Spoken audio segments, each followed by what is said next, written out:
La carta que el apóstol Pablo escribió a Timoteo.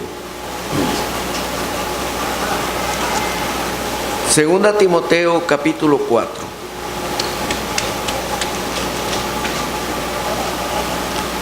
Y comencemos desde el versículo 1. Y dice así: Te encarezco delante de Dios y del Señor Jesucristo, que juzgará a los vivos y a los muertos en su manifestación y en su reino. Que prediques la palabra, que instes a tiempo y fuera de tiempo, redarguye, reprende, exhorta con toda paciencia y doctrina. Porque vendrá tiempo cuando no sufrirán la sana doctrina, sino que teniendo comezón de oír, se amontonarán maestros conforme a sus propias concupiscencias, y apartarán de la verdad el oído y se volverán a la fábula. Pero tú sé sobrio en todo, soporta las aflicciones, haz obra de evangelista, cumple tu ministerio. Porque yo ya estoy para ser sacrificado y el tiempo de mi partida está cercano. He peleado la buena batalla, he acabado la carrera, he guardado la fe. Por lo demás me está guardada la corona de justicia, la cual me dará el Señor juez justo en aquel día.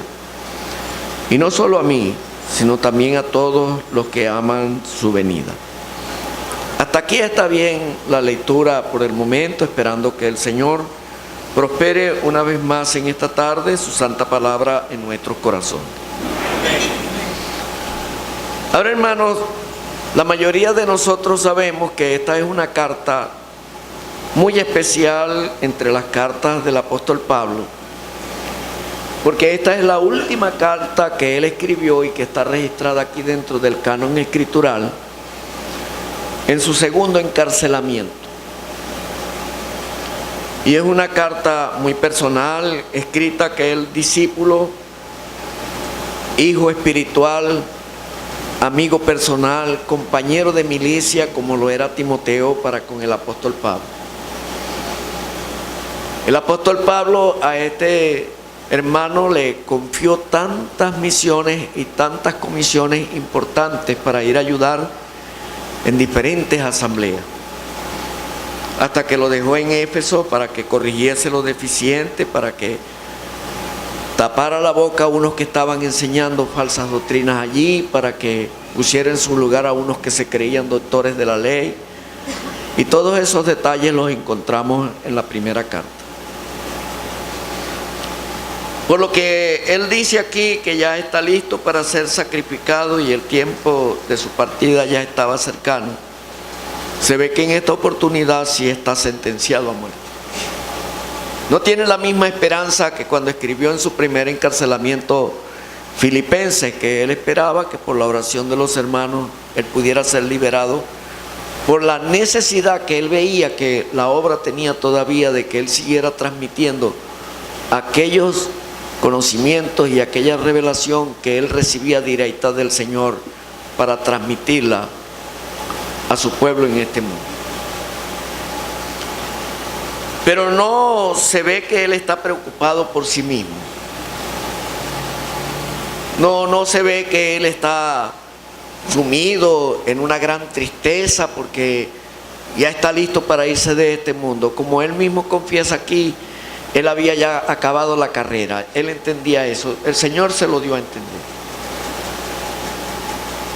Y digo, hermanos, que uno a veces se preocupa pensando cuando llegue ese momento de la muerte, cómo va a ser eso, bajo qué circunstancia va a suceder, si es que el Señor no viene antes. Pero uno ve por la palabra de Dios que cuando llegue ese momento no debe ser causa de preocupación para nosotros con anticipación, porque Él al verdadero creyente le prepara su corazón. Le da la fortaleza, la confianza para despedirse de este mundo con alegría. Yo no sé lo que significa realmente, tengo que investigarlo, pero he leído de los comentaristas una expresión en donde ellos dicen que aquí está el canto del cisne del apóstol Pablo. Debe ser algo muy bonito lo que sucede con el cisne cuando va a morir, pero tengo que averiguar eso, todavía no lo he hecho. Pero ellos utilizan esa expresión con respecto al apóstol. Hemos notado que cada capítulo de esto resalta un encargo que el apóstol le hizo a Timoteo. Y el encargo que le hace en este capítulo 4 es que predique el evangelio. Esa es la preocupación que el apóstol tiene. No que él vaya a ser decapitado como lo fue, sino que el evangelio se siga predicando, que las almas se sigan salvando. ¿Qué cosa tan grande había calado en el corazón del apóstol, que se entregó tan consagradamente al servicio del Señor desde aquella experiencia en el camino de Damasco cuando iba persiguiendo a los cristianos? Que uno no encuentra otro tan dedicado como el apóstol Pablo a la predicación del evangelio, tanto que eso le hizo rehusar a tener una esposa, a tener una familia, a tener unos hijos que le alegraran su corazón, porque así él podía tener mayor libertad para vivir solamente para el evangelio, solamente para predicar el evangelio. Entonces él le dice a Timoteo aquí: te encarezco delante de Dios y del Señor Jesucristo, que juzgará a los vivos y a los muertos en su manifestación y en su reino. Y aquí hay unas grandes cosas que tienen que ver con eventos que están por delante en estas pocas palabras. La primera cosa es que él le dice: te encarezco. Esa palabra significa te encargo rigurosamente. Pero no solamente es el encargo riguroso que le está haciendo, sino es como una especie de conjuro que hace delante de Dios y del Señor Jesucristo. Que es en la presencia de Dios que nosotros estamos, hermanos, y que es en la presencia de Dios que tenemos este encargo, porque es verdad que uno lee estas cartas pastorales, como han sido llamadas, primera, segunda de Timoteo y Tito, y que son cartas muy personales para estos hombres como siervos del Señor que estaban ayudando en el pastoreo. Pero uno puede apropiarse cada una de estas cartas como que si fue a mí que me la escribió. Porque estas instrucciones que eran para estos hombres son válidas para todos nosotros, para cada uno de nosotros como creyente. Porque son instrucciones de consagración a Dios, instrucciones de vivir en ejercicio en las cosas espirituales, y son instrucciones de trabajo para Dios, constante en la vida. Y yo digo, si yo leo estas cartas apropiándomela para mí, que es la intención de Dios cuando las puso dentro del canon escritural realmente, tanto varones como hembras, que nosotros tomemos estas enseñanzas como una enseñanza personal, eso nos va a ayudar y nos va a dar la misma fuerza que le dio a estos hombres esta palabra inspirada, porque recordemos que están dentro de los escritos que Dios preservó para nosotros en inspiración. Y veamos que el apóstol Pedro, cuando él dice allá en su segunda carta que algunos de los escritos del apóstol Pablo, los cuales eran difíciles de entender y que los inconstantes y los indoctos tuercen para su propia perdición, como las otras escrituras, se está refiriendo a las otras escrituras del Antiguo Testamento, las escrituras de los profetas del Antiguo Testamento, y está colocando los escritos del apóstol Pablo al mismo nivel de inspiración que los escritos de los profetas del Antiguo Testamento. Y si al apóstol Pablo le hubiera tocado también hacer algún comentario sobre los escritos del apóstol Pedro, hubiera dicho lo mismo. Están al mismo nivel de inspiración que los escritos de los profetas del Antiguo Testamento. Por eso es que son Cosas importantes, porque la palabra de Dios es para todo el pueblo de Dios, para cada uno de nosotros en particular y para nosotros como congregación colectiva. Y aquí en estos 8 versículos hay 3 grandes eventos que están esperando todavía por su cumplimiento en el futuro. 2 aquí en el versículo 1 y el otro está en el versículo 8. Te encarezco delante de Dios y del Señor Jesucristo, que juzgará a los vivos y a los muertos en su manifestación y en su reino. Aquí están las 2 palabras clave para entender lo que el apóstol le está diciendo a Timoteo aquí. Hay un juicio a los vivos y hay un juicio a los muertos. Porque generalmente en la religión a nosotros se nos enseñó que nadie sabe si es salvo o no es. Y eso es lo que la gente enseña en el mundo y es lo que ellos piensan.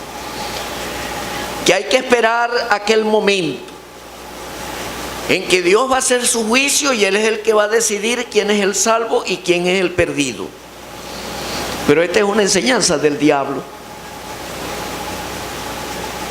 Para que los hombres y las mujeres de este mundo le dejen el asunto de su salvación a la suerte. Vamos a ver si aparezco. Y si voy a ser salvo, voy a ser salvo. Y si voy a ser perdido, nadie me puede salvar. Esa es una enseñanza del enemigo.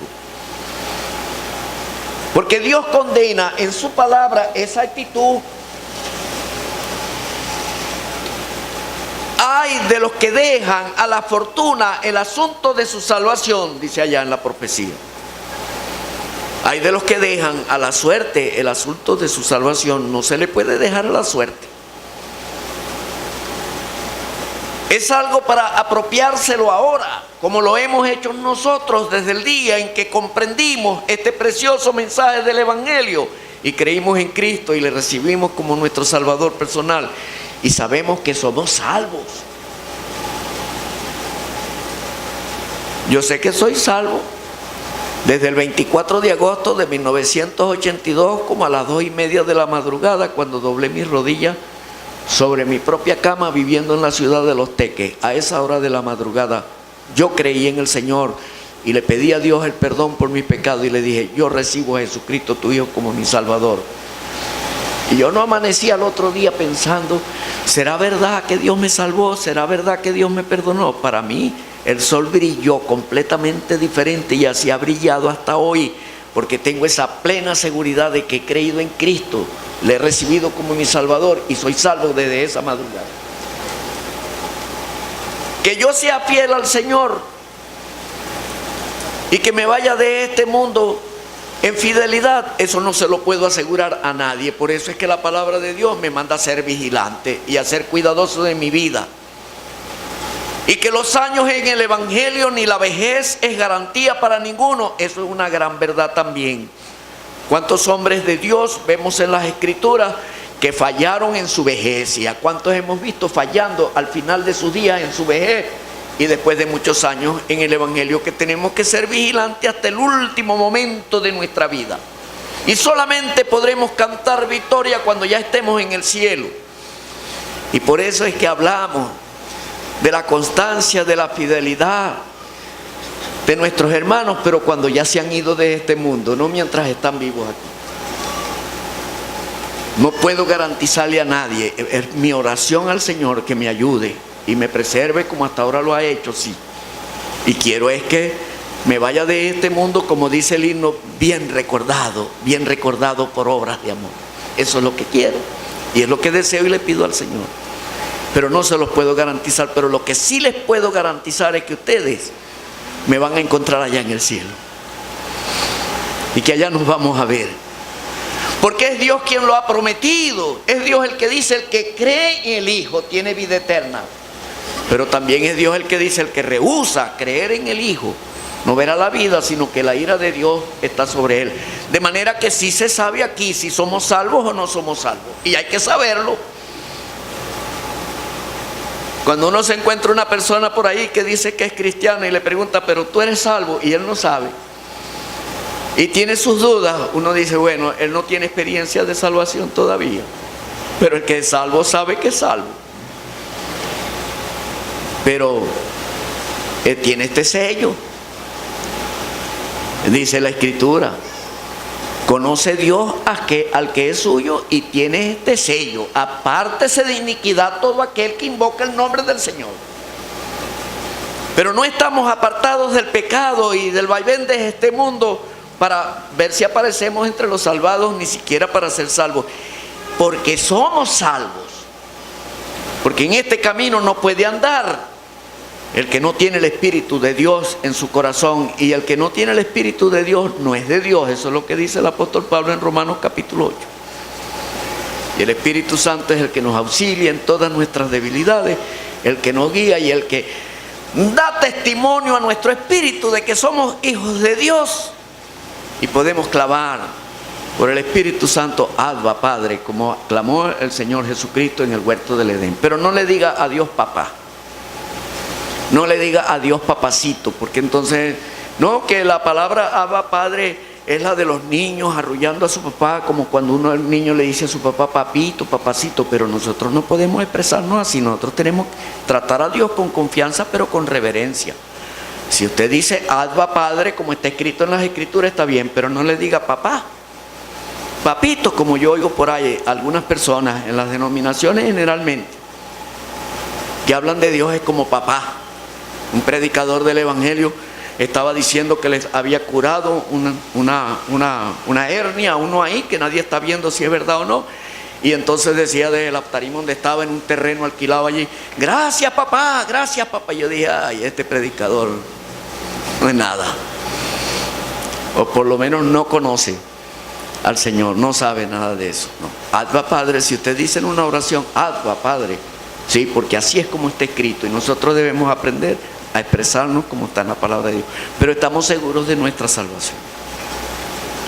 Pero el apóstol dice aquí que hay dos grandes juicios: hay un juicio a los vivos y un juicio a los muertos. Te encarezco delante de Dios y del Señor Jesucristo, que juzgará a los vivos y a los muertos. ¿Cuándo? No es un juicio al unísono como enseñan por allí, no.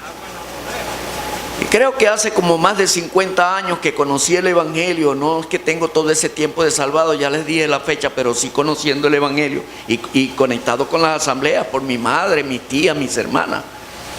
Algunas de ustedes conocieron a mi mamá, Estefanía Contreras, que ya está en el cielo. Mi tía Pancha en Maracaibo, que es su hermana. Mi tía Rita, que ya está... Mi tía Rita está en el cielo, la que queda todavía es mi tía Pancha.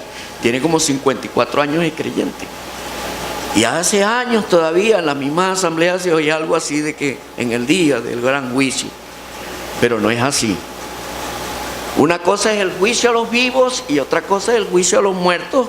Y hay una separación de tiempo entre un evento y el otro, y que nos lo marcan estas dos palabritas: en su manifestación y en su reino. ¿Cuándo es el juicio a los vivos? En su manifestación.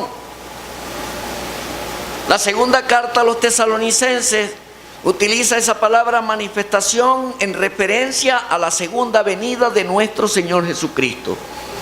Cuando hablamos de la segunda venida de nuestro Señor Jesucristo, estamos hablando de su venida hasta la tierra. Cuando Él venga a reinar aquí en este mundo, porque la venida del Señor hasta el aire es una venida especial que forma parte del misterio escondido de los siglos. Antes de la segunda venida del Señor, el Señor viene hasta el aire por nosotros. Eso de que una etapa, primera etapa, segunda etapa, eso es una confusión que nos han metido los teólogos. Yo no la entiendo de esa manera. Esa es una resurrección especial que no estaba revelada en el Antiguo Testamento, y esa es una venida especial, forma parte del misterio escondido de los siglos. Entonces, cuando ustedes me oigan hablar de la segunda venida de nuestro Señor Jesucristo, entiendan que estoy hablando de su venida en gloria hasta la tierra. Tenemos que aprender a hacer ese otro detallito de diferencia entre la venida del Señor por su pueblo y su venida en gloria, porque en el mundo denominacional no saben hacer esas diferencias, pero nosotros todavía tenemos detallitos que corregir. Entonces, cuando habla de su manifestación, es su venida en gloria. ¿Dónde ocurre eso? ¿Dónde está registrado en las Escrituras el juicio a los vivos? Para los nuevos creyentes, porque yo sé que los hermanos más viejos lo saben, eso está en el capítulo 25 de Mateo. Y versículo 31. Cuando el Hijo del Hombre venga en su gloria y todos los santos ángeles con él, entonces se sentará en su trono de gloria. ¿Dónde es eso? Allá en Jerusalén. Y serán reunidas delante de él todas las naciones, y apartados los unos de los otros, como aparta el pastor las ovejas de los cabritos. ¿A cuál grupo pertenecemos nosotros? ¿A las ovejas o a los cabritos? ¿Ah? ¿Quién me dice? ¿A las ovejas? Bueno, aquí estamos aprendiendo. Yo hago la pregunta precisamente por eso, porque todavía nos falta aclarar eso, ¿entiendes? No pertenecemos ni a los cabritos ni a las ovejas. Este es el juicio a las naciones cuando el Señor venga en su gloria hasta acá, hasta la tierra. ¿Y dónde estamos nosotros? Ya nosotros estamos en el cielo y venimos con Él. Nosotros no vamos a comparecer a ninguno de estos juicios, pero sí vamos a estar en esos juicios, sí vamos a estar. Pero del lado acá, haciendo juicio con el Señor. ¿No dijo el apóstol Pablo a los corintios: ¿no sabéis que vosotros vais a juzgar el mundo? Y es así como vamos a juzgar el mundo, con el Señor. ¿No sabéis que vais a juzgar a los ángeles? Pero es con el Señor, nosotros apoyando al Señor en su juicio. Y somos la prueba de que aquellos que se pierden pudieron ser salvos porque Él nos salvó a nosotros. Y si ellos no fueron salvos fue porque no procedieron al arrepentimiento y porque ellos no quisieron humillarse delante de Dios como nosotros lo hicimos. Pero no voy a entrar a los detalles. Esto es para comenzar el reino milenario de nuestro Señor Jesucristo, en su manifestación y en su reino a los muertos. 1000 años después es el juicio a los muertos.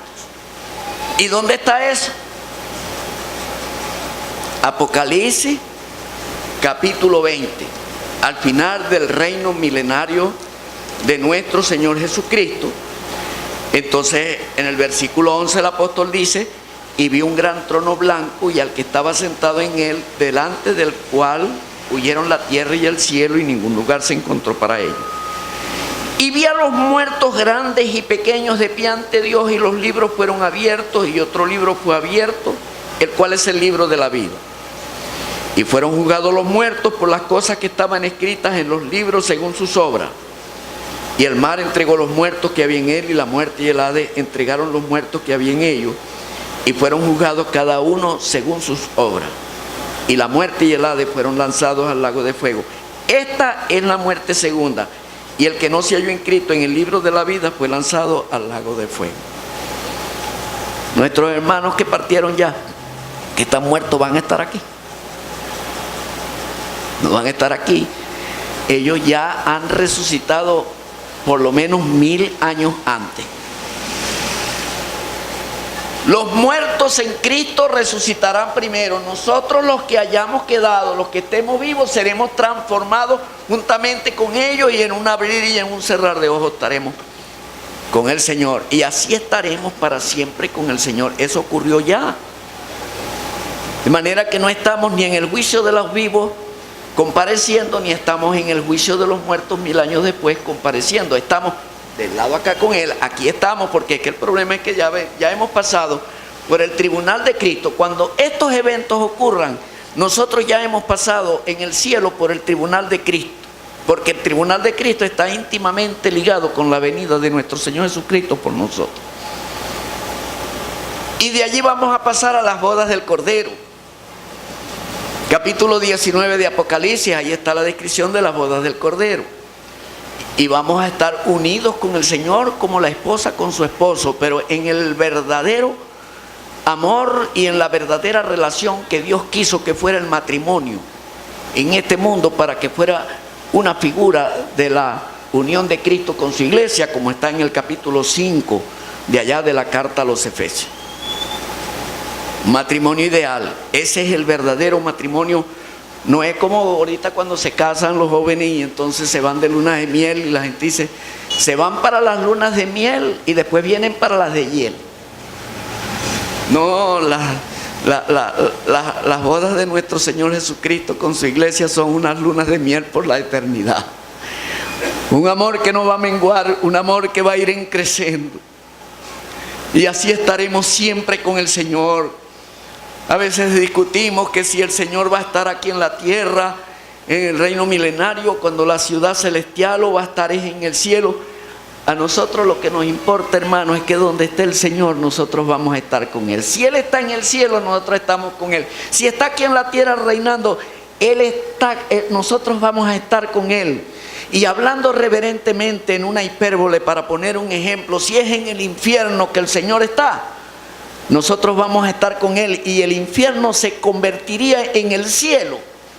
Eso es solamente hablando en una exageración así, para que entendamos bien cómo es esto. El infierno se convertiría en el cielo, porque el cielo es cielo, porque Él está allí. Y la tierra se convierte en el cielo cuando el Señor esté aquí. Por eso es que la escalera que vio Jacob y el Señor se la atribuyó para sí mismo en el capítulo 1 del Evangelio de Juan. Ve a los ángeles que suben y bajan, no dice que bajan y suben. ¿Por qué? Porque el gobierno del mundo está aquí en la tierra. Eso es una visión que tuvo Jacob del reino milenario del Señor Jesucristo allá en el Antiguo Testamento. El Señor se lo dijo a Natanael allí en el capítulo 1 del Evangelio de Juan. Cuando le dijo, cuando estaba debajo de la higuera te vi. Y él le dijo, Señor, tú eres el Cristo, tú eres el Rey de Israel, tú eres Jehová, es lo que significa eso. Y él dijo, porque te vi debajo de la higuera, crees. De ahora en adelante verás al Hijo del Hombre viniendo en las nubes y los ángeles de Dios que suben y bajan por él. Le dio un anticipo del reinado milenial. Y el capítulo 2, las bodas de Canaán son un anticipo de las bodas del Cordero. Es una relación eterna con Él, de amor. Esa es la figura. Pero allí están los que son invitados a las bodas del Cordero. Eso no somos nosotros. Esos son los santos del Antiguo Testamento. Como el amigo del esposo que era Juan el Bautista. Juan el Bautista no pertenece a la iglesia. Él dijo que él era el amigo del esposo. Entonces esos son los invitados a la boda, a la fiesta de las bodas del Cordero. Una cosa son las bodas del Cordero, otra cosa son las fiestas de esas bodas.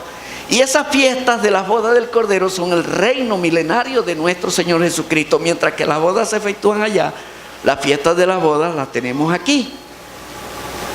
Es el reino milenario. Vamos a reinar con el Señor. Qué esperanza tan grande tenemos, hermanos. El tiempo me ganó y se me quedó otra vez la porción pendiente con otros detalles, pero que el Señor prospere su palabra.